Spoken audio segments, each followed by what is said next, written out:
The ground is shaking, not from an earthquake, from movement. Too much movement. Boots hit stone, then stop.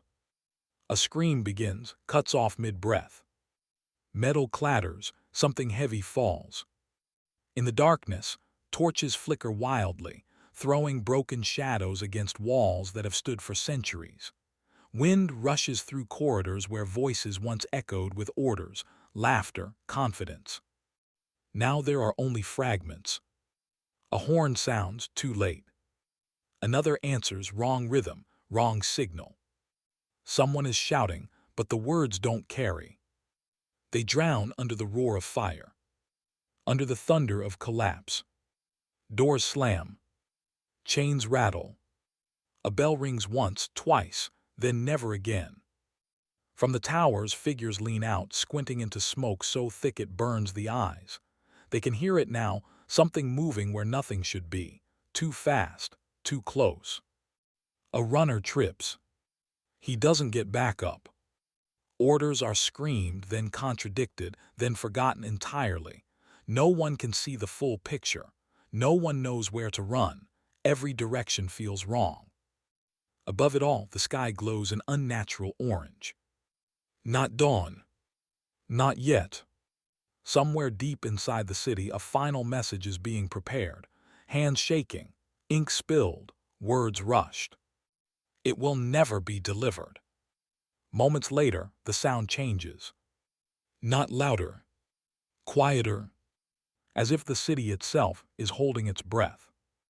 And when the noise finally fades, when the fire settles, when the shouting stops, one question remains, hanging in the smoke-filled air. How could an entire kingdom vanish before the sun rose? Morning arrives without ceremony. No horns, no watch calls, no footsteps along the walls. The gates stand open, twisted and blackened. Inside, the streets are empty, not abandoned in haste, but unfinished, as if life simply paused and never resumed. Weapons lie where they were dropped. Shields rest against walls untouched. Banners still hang, scorched at the edges, moving slightly in the breeze like they're trying to signal something. But no one answers. Messengers sent from neighboring lands ride in cautiously. They call out. Their voices echo too far, too clean. There should be guards by now. There should be questions. There are none. Inside the barracks, beds remain made, packs half filled. A loaf of bread hardens on a table. A cup has tipped over, leaving a dark stain that leads nowhere. In the armory, racks are full, too full. No signs of a final stand. No piles of the fallen. Just absence. Scouts climb the towers. They find the bells silent, ropes cut. The watch fires cold. From the highest point, they can see the full city at once, and that's when the scale becomes impossible to ignore. An entire population. Gone. No bodies in the streets.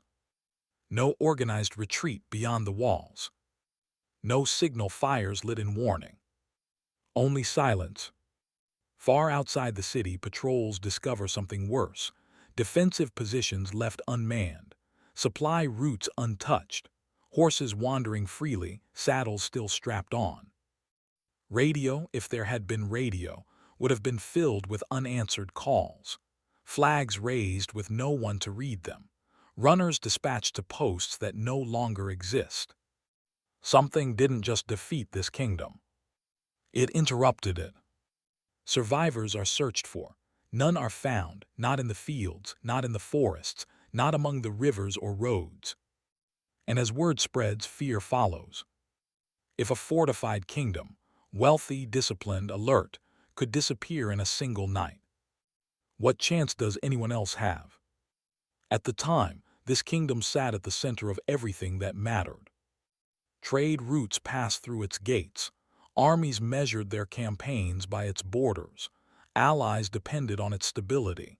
Enemies respected its defenses, even if they hated its power. The year itself was already tense. Across the region, wars smoldered without fully igniting. Treaties were thin. Loyalties shifted quietly. Every ruler sensed that something was coming, but no one could agree on what. This kingdom was prepared. Its walls were modern by the standards of the era. Its soldiers trained year-round, rotating between patrols, drills, and live exercises. Command structures were rigid. Orders flowed cleanly from top to bottom. More importantly, the kingdom believed in itself. It had survived sieges before. Assassination attempts, economic pressure, internal rebellion. Each time it adapted, strengthened, endured. But endurance creates a dangerous illusion that tomorrow will resemble yesterday. In the weeks leading up to the incident, reports across the region spoke of rising instability, but nothing directly threatening this capital. No major enemy army had been sighted, no declarations made, no ultimatum delivered. Commanders focused on routine readiness, supply inventories, border patrol rotations, diplomatic correspondence. The kingdom was alert, but not alarmed. Strategically, it was indispensable. Its fall would open corridors no enemy had ever controlled. Its disappearance would create a power vacuum impossible to ignore. Yet no one believed such a collapse could happen overnight. Wars took time. Sieges dragged on. Empires fell slowly.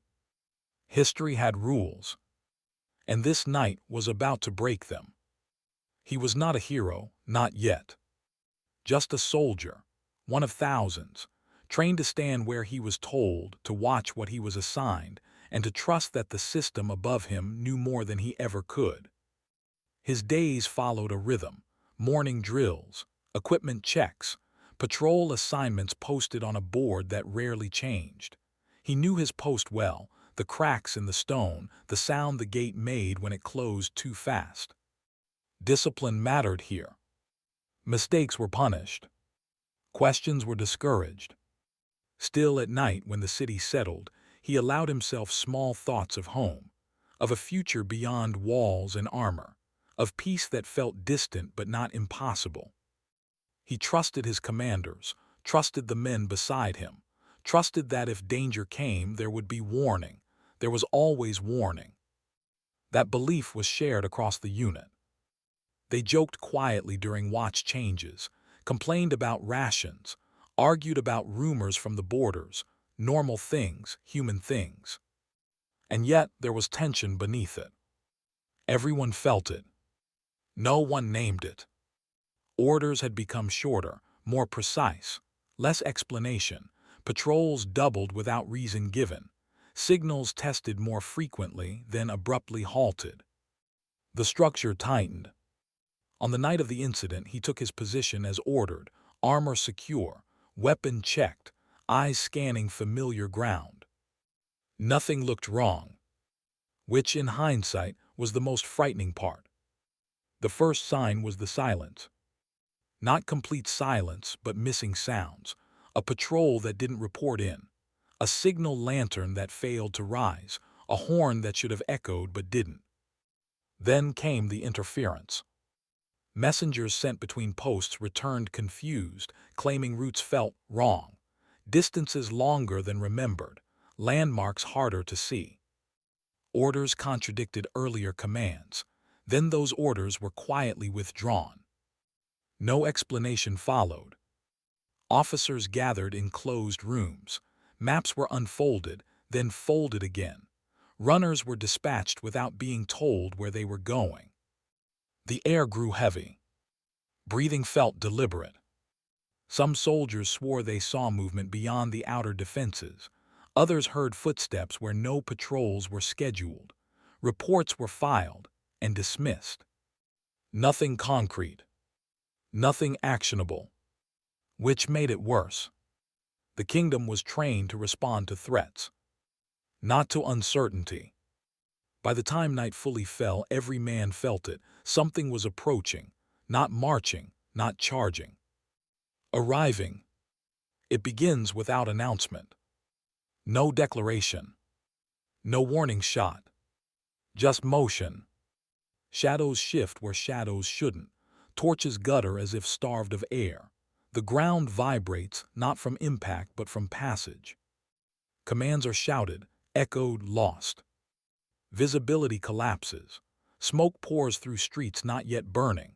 The soundscape fractures, metal on stone, wood splintering, something heavy moving fast. The soldier turns, trying to locate his unit. They are gone. Not fallen. Gone. He runs, trips, regains his footing. Every corner reveals something different: an empty post, a shattered door, a weapon abandoned mid-stride. Time stops behaving normally. Moments stretch, seconds vanish. Somewhere nearby, something collapses with a sound like thunder, followed by nothing at all. No screams, no cries for help. Just absence. He reaches a tower, climbs, looks out, and realizes the city is no longer functioning as a single place, but as fragments, each isolated, each unaware of the others. Signals fail, runners never return, chains drop without hands to pull them. Then, as suddenly as it began, it ends.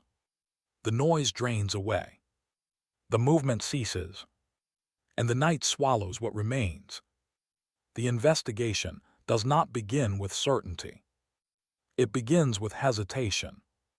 Before anyone enters the city, orders are debated. Scouts report back in fragments, streets intact, defenses breached without pattern, no visible enemy presence. High command struggles with the wording. Secure the area feels insufficient. Retake the city feels dishonest. They choose neither. The first unit sent inside moves slowly, too slowly for a victorious army. Weapons raised, signals prepared, every intersection treated like an ambush point that never comes. They expect resistance. They find stillness. Military investigators arrive next, not warriors, record keepers, men trained to reconstruct chaos. They map the streets, number the towers, photograph positions where guards should have been standing. Almost immediately, the inconsistencies appear. Defensive emplacements show signs of activation, mechanisms pulled, gates partially lowered, but no follow-through. In several locations, countermeasures were initiated and then abandoned mid-action, as if the personnel responsible simply stopped. Logbooks are recovered. Many end at the same approximate time, not with panic, not with alarms. With routine notes. Change of watch completed. Signal confirmed. Nothing to report. And then nothing at all. Search teams fan outward. Fields, roads, rivers, forest lines, they find no mass movement, no refugee trails, no supply wagons, no camps hastily assembled outside the walls. If the kingdom retreated, it vanished flawlessly. Interviews follow few and deeply unsatisfying. A merchant claims he saw lights moving wrong along the walls. A shepherd insists the city went dark all at once, like a breath being held. A border scout reports hearing the bells, but not from the city, from somewhere farther away. Each account is logged. Each is quietly marked unreliable. Command grows uneasy. Records from the capital are requested from allied states. Some arrive damaged, others arrive altered. Timelines don't match. Official correspondence references decisions no one remembers making. Worse still, certain documents are missing entirely. Not destroyed. Removed. Senior officers hold closed-door meetings. Access to the city is restricted. Patrols are ordered not to linger in specific districts without explanation. The investigation shifts tone. What began as fact-finding becomes containment. Public statements are issued carefully vague. The fall is blamed on an overwhelming surprise attack. Details are deferred. Names are withheld. The speed of the collapse is downplayed. But internally, confusion deepens. Why were there no bodies? Why were weapons left unused? Why did no alarm reach neighboring strongholds? And most disturbing of all, Why do some units swear they received orders that do not exist in any record? A secondary inquiry is launched, smaller, quieter. Its findings are never published. Within weeks, the official investigation concludes. The kingdom is declared neutralized, its military strength erased, its population listed as missing, presumed dead or dispersed. The files are archived. Several are classified indefinitely. Maps are redrawn, borders adjusted, life continues. But among the investigators, those who walked the empty streets, who stood in towers where watches ended without relief, something lingers. They know what a defeated city looks like. This was not one. And long after the reports are filed and the seals pressed into wax, one unspoken conclusion follows them into silence. Whatever happened that night, the investigation arrived too late. Time moves on the way it always does, forward, indifferent, unbothered by what it leaves behind. The land where the kingdom once stood is no longer marked by walls or banners. Roads pass through it now. Markets rise and fall. Children play where watchtowers once cut the sky. Most people who live there have no idea what vanished beneath their feet. History books reduce the event to a footnote, a sudden collapse, a loss attributed to war, politics, or inevitability. Dates are written, causes are implied. The silence is translated into something safe enough to explain. But the silence was never safe. No graves were ever filled. No names were ever read aloud. No final orders were ever confirmed. An entire kingdom did not fall, it stopped.